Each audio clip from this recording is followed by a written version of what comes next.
What's going, Marine? Marine, you're fucking delusional. There's no way. Aunt Viv, light skin Aunt Viv is better than dark skin Aunt Viv. I'm really concerned for your well-being.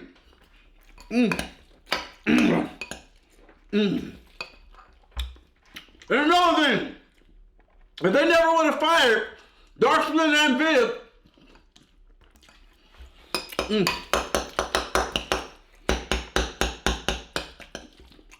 Fresh Prince would still be on the air today. Really? Are you actually yelling and belittling me from across this house because you are too busy eating mac and cheese?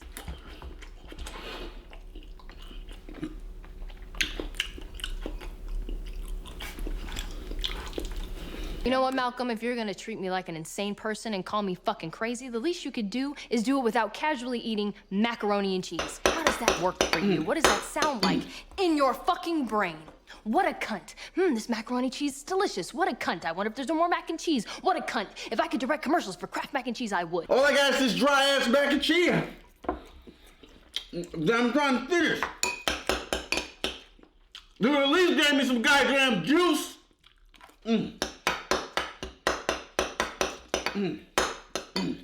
Yo, what up, fam? Welcome back to another episode of Q Reviews. In this Q review, there'll be no more goddamn mac and cheese right now. What we're gonna be getting into today is Netflix's Malcolm and Marie, directed by Sam Levinson, starring Zendaya and John David Washington. Now, this movie's streaming right now on Netflix. It's basically a drama of an argument for around almost 2 hours. The only two people in the movie are Zendaya and John David Washington, who play Malcolm and Marie. And this is just a straight up argument for the rest of the night. Now, I'm going to tell you what. Denzel Washington premiered the movie last week on HBO Max, All the Little Things. And if you've seen in my review, I thought it was very boring. And with only two people in the movie for 2 hours, they managed to keep my full attention this entire ride.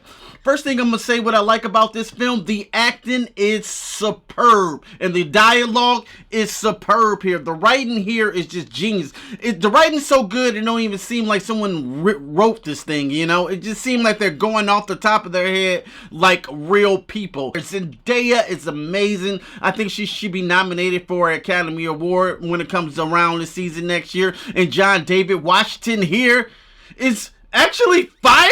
I can't even believe I'm saying this shit, because John David Washington has been disappointing me over the years. BlacKkKlansman, I wasn't really that impressed with him. Tenet, I thought he kind of dropped the ball a little bit on the acting. You know, he must have went back to his daddy, you know what I'm saying? Because his daddy, of course, is Denzel Washington, one of the GOATs of all time.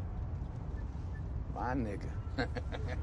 He must have went back and got some advice with him, how to channel his character, how to emote his anger, emote his feelings, you know, and just the little nuances that make actors great. And I seen it here from John David Washington. I was about ready to, you know what I'm saying, put this dude off for a minute till he came with this shit and he brought this fire in this role. And this, and like I said, the movie just starts off with John David Washington, who plays Malcolm, on one of the biggest days of his life. He's a movie director and writer, and he had a screening and it went very, very well. So he's feeling himself on top of the world, and he kind of forgot to thank his partner. Now, a lot of people say, well, you can relate to this or you can't relate to this. I kind of related to this directly, not being a huge director or anything on that part, but I am a filmmaker, so I do relate on that point. And I'm also a little bit of a narcissistic person. I don't know if you know that about me, but yeah, like I'm into myself sometimes. Sometimes, you know what I'm saying, doing YouTube or doing whatever, I'll be into myself, just like this guy was in this movie. And sometimes you forget about the people who helped you get there, like my beautiful wife here. We watched this together, and all we said, like, "Oh, that's you, babe. That's you." You know, she's like, "Yeah, that's me. Yeah, I'm a little bit narcissistic, an asshole sometimes, and full of myself, and not really being empathetic to the other person. That's important in a relationship." to understand both sides of the film. And I thought this movie actually had a realistic depiction of this, you know? Like, it was little things like just playing songs when you're mad. Like, my wife, I know I did something really fucked up. Whenever I hear Amy Winehouse playing in the house, oh shit, that's my ass, son. I done did some shit. I done fucked up. If Amy Winehouse is playing in any capacity in this house, I'm in trouble. So they do this in this movie, and I related directly to it. And I related to, you know, not being empathetic to another person, or when somebody come at your art. You get really defensive in waves. Like like, cause I ask my wife all the time what she think about this review, or things like, oh well, it's not that funny, it could have been funnier, but like, well, you don't know what you're talking about, you don't do YouTube, you know, like, it's hard to take that constructive criticism, especially from your partner. That's what starts arguments and things like that. But to make these type of things work, sometimes you just gotta have it out, you know what I'm saying? And they were saying very hurtful things to each other in this film that cut deep with a knife. Now, I did hear that, like, maybe black people probably don't argue like this. I think my boy Rashad G review said that, like, you know, they, you know, black people argue in a certain way, then, you know what I'm saying, they turn it up and, you know, they're cussing out each other. Motherfucker, I told that bitch that she had the knife, I'll beat that bitch ass, you know what I'm saying? They motherfuckers do argue like that, don't get me wrong, but the nomenclature of this, they were just like, it made sense to me how they were arguing in this film, you know what I'm saying? Because,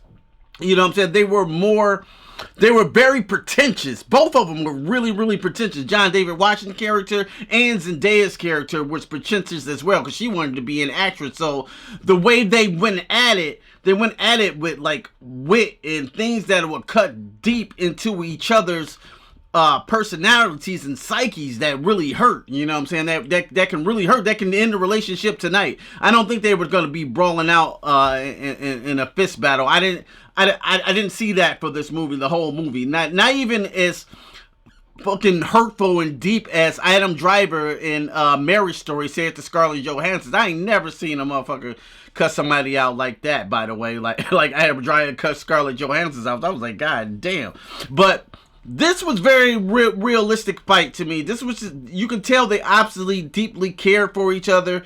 And, you know, I'm not going to spoil it here. Do they work it out or do they not, though? If I had any negative criticism to get about this movie, I think it outweighs its welcome a little bit. It's one part in this film when Zendaya just fucking brings it to the floor. She just nails this performance. Like, oh my God, that was so fucking good. Even me and my girl just looked at him like, damn!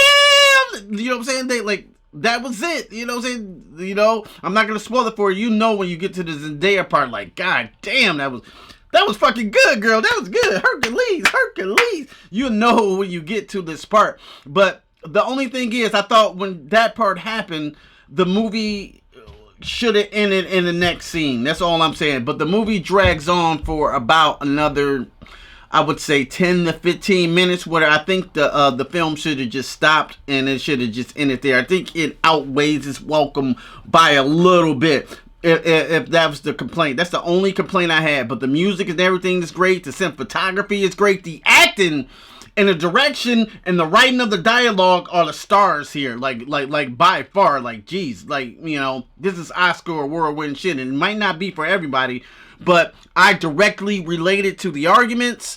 I directly related to the narcissism of the main character, and I definitely related to their relationship, because being married, you got to deal with these things. You got to really kind of work them out, even though really hurtful things may be said. If I straight up had to score Malcolm and Marie, man, I'm gonna give it a 4.2 out of 5. Only problem is, I think it outweighed its welcome too much, and then it dragged a little bit. But like I said, the acting is fire. John David Washington, you surprised the shit out of me.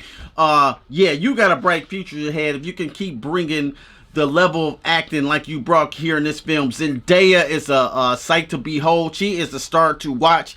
I see her becoming one of the brightest stars in the next 3 to 5 years. I mean, like, number one on the top, like Meryl Streep. Have you guys seen Malcolm and Marie? If you did, let me know what you thought about this film in the comments below. And if you like this review, go ahead and hit me that thumbs up. And if you really like this content, consider subscribing to the Q Review family. And oh yeah, don't just stare at it. Eat it. Peace.